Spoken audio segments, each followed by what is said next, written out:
আজকাল ইউটিউবে প্রায়ই ঘোরাঘুরি করে এই রান্নাটা, যেটা হলো বিরিয়ানি। সেটা নানান ধরনের biryani, veg, non veg, chicken, mutton, মাছের, ডিমের, নানান রকম বিরিয়ানি হয়। তো আমি আজকে একটা বিরিয়ানি করেছি, যেটা হলো চিকেন আলু বিরিয়ানি কলকাতা স্টাইলে।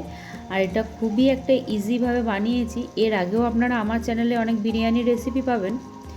তো এটা আমি যেভাবে বানিয়েছি সেটা আপনাদেরকে দেখাচ্ছি। তার জন্য কড়াইয়ে আমি সরষের তেল আর সাদার তেল নিয়ে চিকেনগুলোকে আমি ভালোভাবে ভেজে নেব। এই চিকেনগুলো আমি নুন জল দিয়ে ভালোভাবে আধ ঘন্টার জন্য ভিজিয়ে রেখেছিলাম, যাতে যে নুন জলে ভেজানোর একটাই কারণ, চিকেনটার মধ্যে নুনটা ঢুকে যায় আর চিকেনটা একটু সফট হয়ে যায়। তো এটা হালকা একটু ভাজার জন্য ভেজে তুলে নেব, খুব একটা ভাজবো না। হালকাভাবে একটা ভাজার একটাই কারণ, এটা চিকেনের যেই সলিড পিসগুলো আছে সেটা অনেক সময় অনেকজনের ছিবড়ে লাগে, খেতে ভালোবাসে না। তো এটা লাগবে না, সেটা কারণে যে সেই কারণের জন্য এটাকে আমি ভেজে নিচ্ছি। চিকেনটা আমার ভালোভাবে ভাজা হয়ে গেছে, এবার আমি তুলে নেব।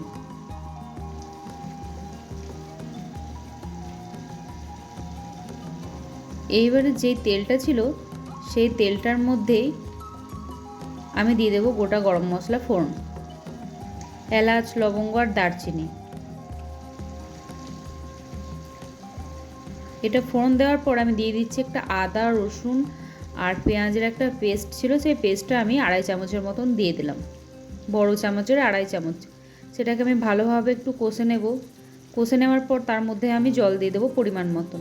এখানে জলটা এমনভাবে দিতে হবে যাতে চালটাও সেদ্ধ হয়ে যায়, মানে যেই 70% কুক হওয়ার পর যেই চালটা দেবো সেই চালটাও যাতে সেদ্ধ হয়, চিকেনটা আলুটা দুটোই যাতে সেদ্ধ হয়। তো যাই হোক, জল দেওয়ার পর আমি একে একে চিকেন আলুটাও দিয়ে দিয়েছি। দিয়ে দিলাম হলুদ গুঁড়ো, নুন পরিমাণ মতন, দিয়ে দিলাম বিরিয়ানি মশলা, আর দিয়ে দিচ্ছি গরম মশলা গুঁড়ো,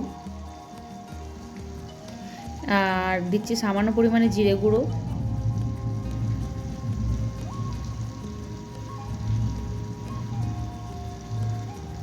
আর দিলাম কেওড়ার জল 2 চামচ, আর গোলাপ জল 1 চামচ।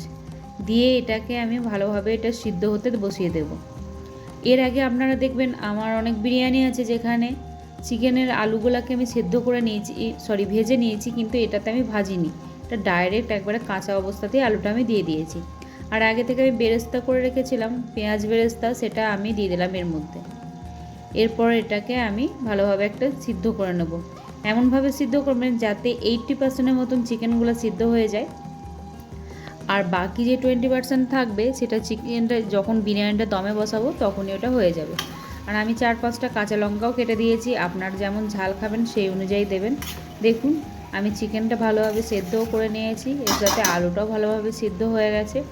আর এইদিকে একটা পাত্রে আমি জল গরম করে তার মধ্যে গোটা গরম মশলা, জিরে, সাদা তেল আর ধনেপাতা দিয়ে জলটাকে ফুটিয়ে তার মধ্যে যে চালটা দিয়ে 70% ভাতটা তৈরি করে রেখেছি। ভাতটা সবাই করতে জানেন বলে ভাতটা আমি আর দেখালাম না। তো এরপরে আমার চিকেন থেকে যে ঝোলটা ছিল, ঝোলটার সাথে চিকেনের আলুটা আর চিকেনটা আমি আলাদা করে নিচ্ছি। এটা চাইলেও আলাদা করা যেতে পারে, না চাইলেও যেতে পারে, আমি আলাদা করে নিয়েছি।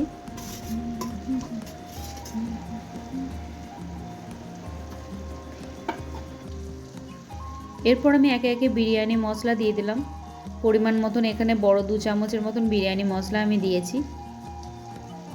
দিলাম সামান্য পরিমাণে মিঠা আতর, এটা যে যেমন আতরের গন্ধটা নিতে পছন্দ করেন সেরকম অনুযায়ী দেবেন। দিলাম কিছুটা ফ্যাটানো টক দই।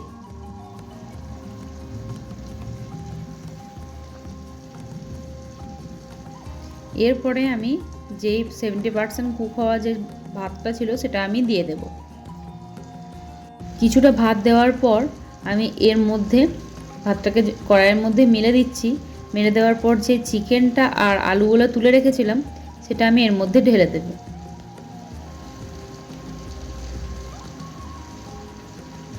একটু ভালোভাবে সাজিয়ে নিলাম চিকেনটাকে আর আলুটাকে।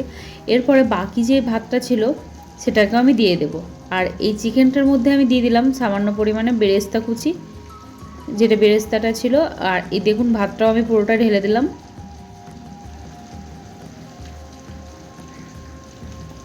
ভাতটা কখনো ঠান্ডা করে ঢালবেন না। অনেকজন করেন কি, ভাতটা করে রেখে দেন কিছুক্ষণ পর, তারপরে চিকেনটা রেডি করার পর ভাতটা দেন সেটা কিন্তু করবেন না। আগে চিকেনটা রেডি করবেন, তারপরে ভাতটা গরম গরম ভাতটাই এটা বিরিয়ানিতে বসানোর চেষ্টা করবেন।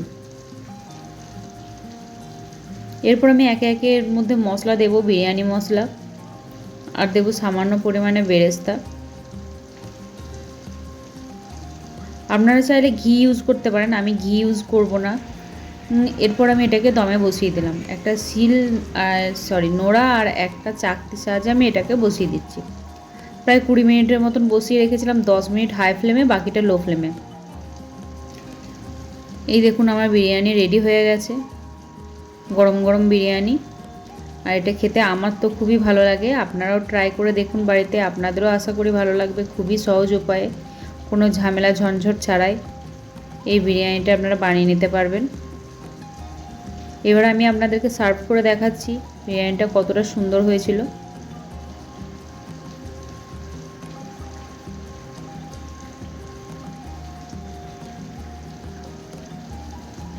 বিরিয়ানিতে যদি জলের পরিমাণটা ঠিক দিতে পারেন তাহলে বিরিয়ানি ঝরঝরে হবে। যদি জলের পরিমাণ একটু গোলমাল হয়ে যায় তাহলে কিন্তু এটা একটু জমাট বেঁধে যাবে। আমি এর সাথে নিয়েছিলাম পেঁয়াজ আর পাকা লঙ্কা, আর এই যে আপনাদেরকে পরিবেশন করে দেখালাম, দেখুন কেমন লাগছে বিরিয়ানিটা। যদি আপনাদের আমার এই ভিডিও ভালো লেগে থাকে, আমার চ্যানেলে আরও অনেক ভিডিও আছে, সেগুলোও দেখবেন। সেগুলো দেখার জন্য অনুরোধ রইল। যদি সব ভালো লেগে থাকে সমস্ত ভিডিও, তাহলে একটু আমার পাশে থাকবেন।